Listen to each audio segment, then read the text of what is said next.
Boa tarde, pessoas lindas e maravilhosas que estão nos assistindo nessa tarde. Eu me chamo Eliane da Silva e falo com você aqui, direto da Prime TV, São José, Santa Catarina. Primeiramente, eu quero agradecer a oportunidade de estar aqui aprendendo com todos da TV, com todos vocês e partilhando um pouquinho dos conhecimentos e as oportunidades que estão surgindo. Eu quero dizer que eu vejo vocês. Bem, hoje eu vou entrevistar uma pessoa muito especial para mim, uma pessoa que trabalha na área das humanas, uma área tão importante neste momento que temos passado de pandemia e pós-pandemia, onde todos nós fomos afetados direta ou indiretamente. Eu vou falar com a doutora Liliane Martins Braf de Souza. Desculpa, doutora. Seja muito bem-vinda ao Show da Tarde. Muito obrigada, é um prazer estarmos aqui mais esta tarde. Olha, estou muito feliz de te conhecer, Eliane, e estarmos juntas. Eu tenho certeza que iremos dialogar aqui o que as pessoas merecem ouvir, um pouquinho de reflexão sobre a saúde e o bem-estar emocional. Com certeza. Eu confesso a vocês que eu fiz um checklist de coisas que eu gostaria de perguntar para a doutora, que eu sei que é muito importante, tanto para mim quanto para vocês. E olha, não foi fácil, porque a mulher é inteligente. Pensa num currículo, uma pessoa muito especial, principalmente porque é da área das humanas, que eu admiro muito. Doutora, eu queria que a senhora contasse um pouquinho para todos nós sobre a sua trajetória. Você sempre sonhou em ser psicóloga, você sempre sonhou em ser neuropsicóloga, isso foi vindo, teve desafios, você recebeu apoio, como foi essa sua trajetória? Muitos desafios, Eliane, e sim, eu sempre tive esse sentido da vida em poder ser útil às pessoas, e quando eu percebi na área da própria psicologia a intensidade do sofrimento humano, inclusive você já deve ter percebido que a pergunta principal é: como que eu faço para ser feliz? Né? Sim. Então a gente precisa entender que a felicidade, ela não é um destino, a felicidade ela é um caminho. E essa busca na minha trajetória foi poder ajudar as pessoas a encontrarem os seus próprios caminhos, né? Eu me lembro da literatura infantil maravilhosa da Alice no País das Maravilhas. Quando ela pergunta para o coelhinho qual é o caminho, ele devolve com uma pergunta: onde é que você quer chegar? O problema é que ela fala: eu não sei. Então ele olha para ela e fala: então segue qualquer caminho, né? Sim. Então nós precisamos de fato saber onde queremos chegar, e a neurociências era o meu foco. Estamos aí nessa área de atuação ampla, entendendo que as partes não é mais importante que o todo não é mais importante que as partes, por isso o investimento também na psicologia sistêmica, como nós estávamos conversando desse processo logo ali. Então, nós precisamos entender dessa prática pedagógica, psicológica, neurocientífica, de toda a área do desenvolvimento humano, precisa estar unida como múltiplos saberes para ajudar as pessoas a sofrerem menos e a encontrarem o sentido para a sua vida. Como diz Viktor Frankl, né? Nós não podemos encontrar a felicidade vivendo em si mesmados, nós precisamos ter um sentido amplificado. E não existe uma pílula mágica, né, doutora? Não, infelizmente, a felicidade ela não sai da cartola, né? É a partir do momento que nós abrimos os olhos quando acordamos, como nessa manhã chuvosa, nós precisamos decidir, viu, Eliane? Ou eu vou agradecer pela oportunidade do trabalho, pelo privilégio de poder sair de uma cama, ou eu vou reclamar.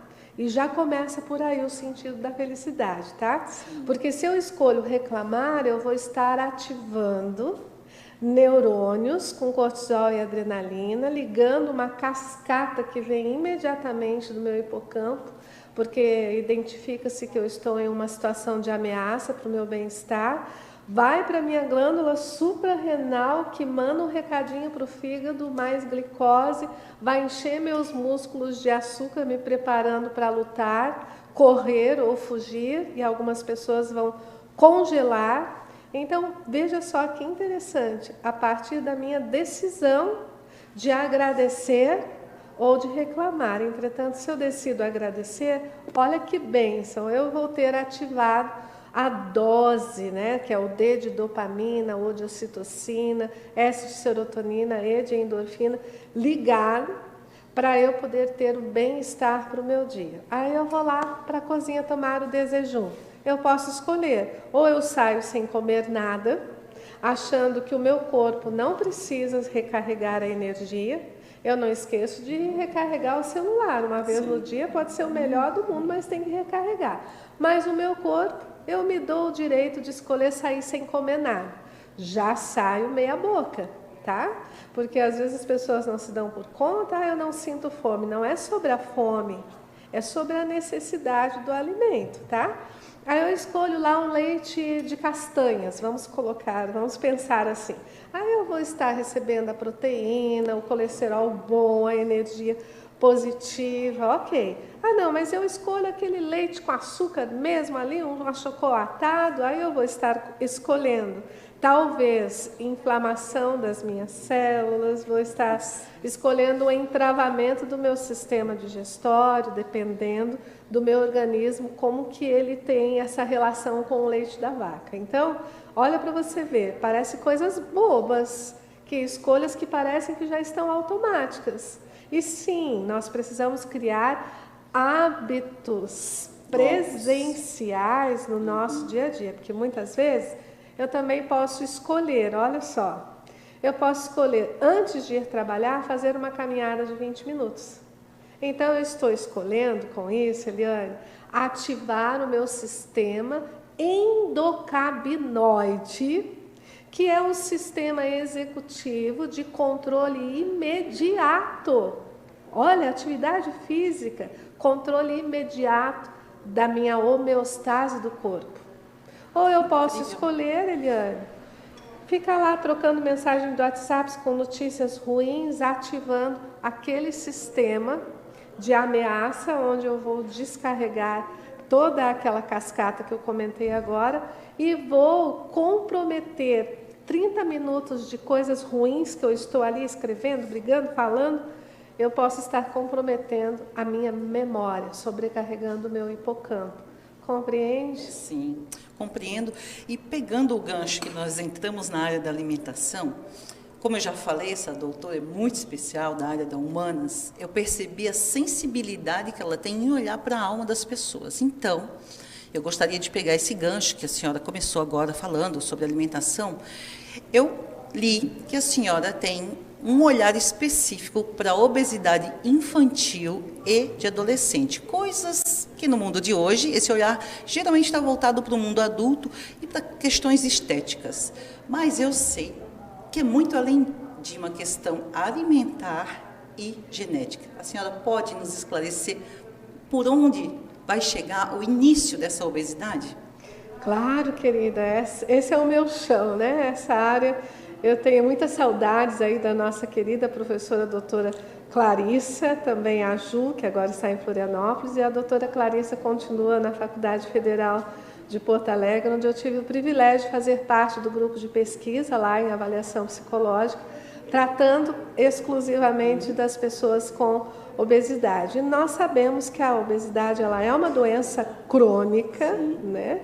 E ela vai começar, para você ter uma ideia, ela pode começar já no útero materno. Porque às vezes a obesidade, ela parte de uma fome emocional. Isso, perfeito, doutora. É aí que eu gostaria que a senhora trouxesse esse entendimento, porque normalmente nós, até culturalmente, não temos esse entendimento. Esse é o ponto que eu gostaria de entregar hoje para os nossos telespectadores, que eu tenho certeza que vai fazer a diferença na vida deles. Sim, querida, nós viemos culturalmente de um conceito, por exemplo, a criança está chorando, está com fome. Está chorando, está com fome. Então, nós precisamos ter esse olhar mais afetivo, e como nós comentamos já aqui em uma entrevista, esse olhar materno e também paterno para a necessidade infantil, do abraço, do colo, da hora da alimentação, o olhar para a criança, no lugar de estar aqui trocando mensagens. Quando a criança está mais crescidinha, o sentar junto à criança, esse olhar enquanto comem, podem se olhar, conversar, esse encontro. A aproximação, ela sustenta a fome emocional. Quanto mais distantes estiverem as famílias do olhar presencial, trocando a eficácia do sentar e brincar. Não estou falando que são pessoas que precisam ter uma grande quantidade de tempo. A qualidade do tempo dedicado na troca afetiva do seu filho, trazendo-o para perto de você, participando da alimentação com ele, né? Outro dia eu atendi uma família que a criança de 11 anos falou: não sou cachorro, ela pega a comida e fala: tó, come, né?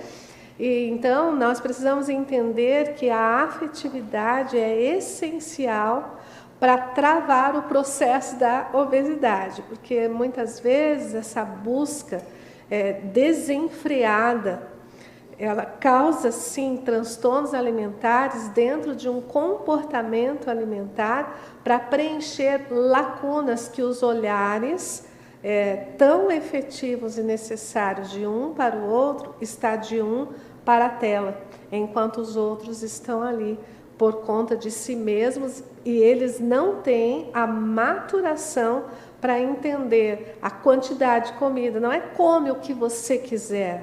Sim. Vai lá na geladeira, escolhe o que quer. A falta de direcionamento e rotina, Eliane, é uma das causas primordiais do desenvolvimento da obesidade. E sim, né, quando nós percebemos que a criança chora e nós já mal acostumamos, chorou, toma comida, ela vai crescendo achando que pode satisfazer as suas necessidades, inclusive de transtornos. Às vezes os pais percebem, a criança está muito agitada para dormir, vai lá e dá uma mamadeira.